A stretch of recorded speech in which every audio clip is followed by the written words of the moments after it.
tim nasional kita U17 yang sudah menyelesaikan semua pertandingan di grup H Piala Dunia U17 yang berlangsung di Qatar resmi tersisi.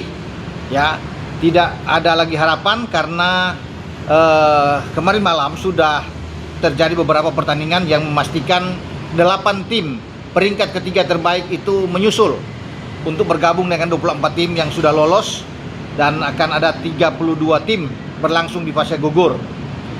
Kepastian itu didapat dengan Arab Saudi tidak mampu bisa menang banyak, bahkan kalah dari Mali dengan 0-2. Kemudian juga ada Uganda yang membuat kejutan besar mengalahkan Prancis 1-0, dan Paraguay bermain imbang ya di dalam pertandingan terakhir mereka dengan Republik Irlandia 0-0. Ini yang membuat Paraguay lolos, Uganda lolos ya, dan Arab Saudi tersisi. Kenapa Arab Saudi tersisi? Itu sangat menyakitkan karena sebenarnya sama poin dengan Meksiko ya. Itu -2 atau -2. Poin 3 sama, memasukkan 3, kemasukan 5, tetapi dari segi disiplin Meksiko lebih bagus dari Arab Saudi. Ya, sehingga Meksiko ini yang dinyatakan lolos. Makanya ini pukulan, tamparan menyakitkan sekali bagi Arab Saudi karena mereka harus tersisi dengan dilihat dari disiplin. Disiplin itu apa? Sama-sama mungkin dengan 7 kartu kuning, tapi Arab ada 2 kartu merah. Ini yang memberatkan mereka sehingga mereka kalah. Hitung-hitungannya kalah dengan Meksiko, dan akhirnya Meksiko yang lolos sebagai bagian dari 8 tim terbaik yang berada di peringkat 3 Piala Dunia U17 yang berlangsung di Qatar. Bagi Indonesia saya pikir tidak ada masalah ya. Kita tidak bisa lolos ya, tetapi kita masih bisa mendapatkan kemenangan pertama sejarah di kancah Piala Dunia. Pertama kali bisa memenangkan pertandingan dan meraih 3 poin. Itu kita dapatkan saat pertandingan terakhir dengan mengalahkan Honduras 2-1 ya. Gol penalti dari Evandra Florasta. Kemudian dilengkapi juga dengan gol yang spektakuler dari pemain depan kita, Fadli Alberto, yang membuat Indonesia bisa menang dengan 2-1 dan dapat 3 poin, menempati peringkat ketiga di grup setelah Brazil dan Zambia. Karena pertandingan terakhir di grup kita, Brazil dan Zambia bermain imbang. Brazil menang dengan selisih gol dan berhak lolos sama seperti Zambia.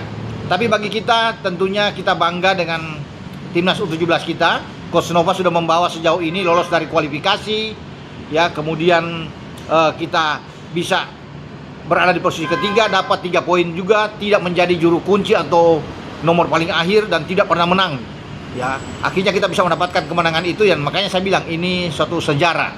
Ketika di Piala Dunia U17 kita bisa mendapatkan poin melawan Honduras. Nah, sekarang tinggal PSSI yang berpikir ke depan untuk bisa menentukan lagi siapa pemain yang akan mengisi slot di U17 nanti, karena tahun depan Qatar kembali sebagai tuan rumah dan Indonesia harus ikut dari kualifikasi, dan semoga kita bisa terus berkesinambungan ya. Ya, paling enak mental kita akan terjaga dengan bagus kalau tim muda kita U17 ini terus bisa lolos hadir di Piala Dunia. Karena sudah 2 kali kita hadir secara beruntun, sebelumnya sebagai tuan rumah ya, yang otomatis bisa lolos, dan yang terakhir lolos dari kualifikasi. Setelah di Piala Asia kemarin kan kita tahu kita menang lawan Korsel, menang melawan Yaman, menang melawan Afghanistan, dan sudah lolos ke babak berikut menuju ke Piala Dunia, tapi di babak gugur kita kalah dari Korea Utara. Nah, sekarang Coach Nova sudah mengatakan bahwa dia menyerahkan semua kepada PSSI setelah berakhirnya Piala Dunia U17 ini. Ya, PSSI lah yang akan memikirkan, PSSI yang akan mengevaluasi bagaimana kinerja dia, semua dia kembalikan kepada federasi. Dan kita sudah tahu bersama bahwa Coach Nova setelah ajang U17 ini, dia akan dipromosikan menangani U20.